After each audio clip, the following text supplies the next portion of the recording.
অন্নপূর্ণা ভান্ডার যারা পায়নি, কিছু কিছু মহিলা আছে তোমার পঞ্চায়েতে, তারপরে তোমার ভিডিও যে অনেক ভাঙচুর করেছে, ঝামেলা করছে, সেই সব ভিডিও করে অনেকে সোশ্যাল মিডিয়ায় ছেড়েছে, ভাইরালও হয়ে গেছে। দেখো একটা কথা কি, যে যারা পেয়েছে তাদের ব্যাপার আলাদা, আর যারা পায়নি তাদের ব্যাপার মানে এটা হলে অনেকে হয়তো বলছে না, প্রকাশ করছে না, আর অনেকে হয়তো প্রকাশ করে ফেলেছে। তাদেরকে নিয়ে অনেকে দেখি ভিডিও করছে খুব বাজে বাজে, যে বাজে ঘরের বউ, বাজে মহিলা।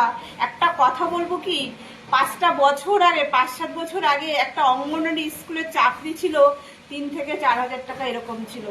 অঙ্গনওয়াড়ি ম্যাডামদের তোমার সারাদিন খাটাখাটনি, দুনিয়া খাটাখাটনি করতে মাস গেলে 4 হাজার টাকা কি 3 হাজার টাকা তুলতো এরকম।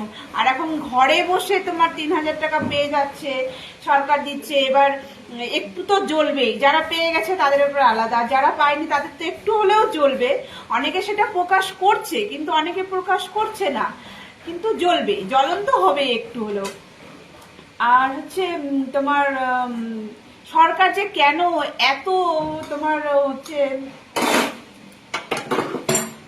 এইটা করতে পারতো সরকার, তোমার হচ্ছে 1,000 টাকা করে, মানে সবাইকে 1,000 টাকা করে দিই, 1 লাখে 3,000 টাকা করে দিচ্ছে, কেউ পাচ্ছে না, কেউ পাচ্ছে না, সবাইকে 3,000 টাকা কম না। একটা মহিলা ঘরে বসে এমনি কাজ করবে না, কোনো কর্ম করবে না, 3,000 টাকা পেয়ে যাবে। ওর থেকে সমানভাবে সবাইকে দিক, 1,000 টাকা করে দিক, তাতেই কত।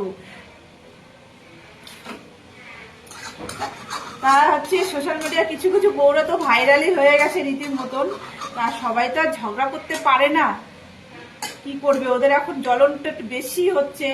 জ্বলন তো হবেই, প্রত্যেকটা মানুষেরই জ্বলন হবে, কিন্তু ওদের একটু বেশি মানে চোখ লজ্জা বলে জিনিস আছে, হয়তো ওরা করে ফেলেছে, সেই সব ভাইরাল হয়ে গেছে, কি করবে আর। আর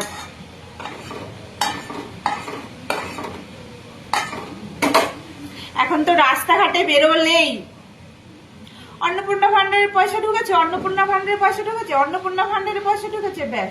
বৌমা অন্নপূর্ণা ভান্ডারের পয়সা ঢুকেছে, কেউ ফোন করলো অন্নপূর্ণা ভান্ডারের পয়সা ঢুকেছে, বাবা বাবা, শুভেন্দু একেবারে ঘরের মহিলাদের তাল গাছে উঠিয়ে দিল অন্নপূর্ণা ভান্ডার নিয়ে, একেবারে সত্যি কথা।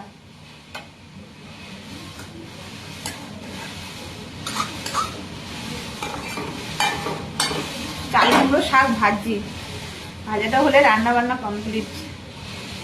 অন্নপূর্ণা ভান্ডার কে কে পাওনি আমাকে কমেন্ট করো। আবার অনেক কত বড় লোকরা, আমার মাই যেমন একদিন বলছে যে ওখানে মানে কত বড় লোকরা মানে পেয়েছে, আবার কত গরিবরা পায়নি। রাজমিস্ত্রি কাজ করে তার বউ পায়নি, আবার হচ্ছে চাকরি করার বউ পেয়ে গেছে। তাহলে কি সরকার কি করছে? এটা হচ্ছে ওর থেকে কোনো কাগজপত্র না নিয়ে বাড়ি এসে ভেরিফিকেশন করে টাকাটা সবাইকে দেওয়াই ঠিক না? যে যার যোগ্য পাওয়ার তা সেই পাক, এটাই সত্য কথা।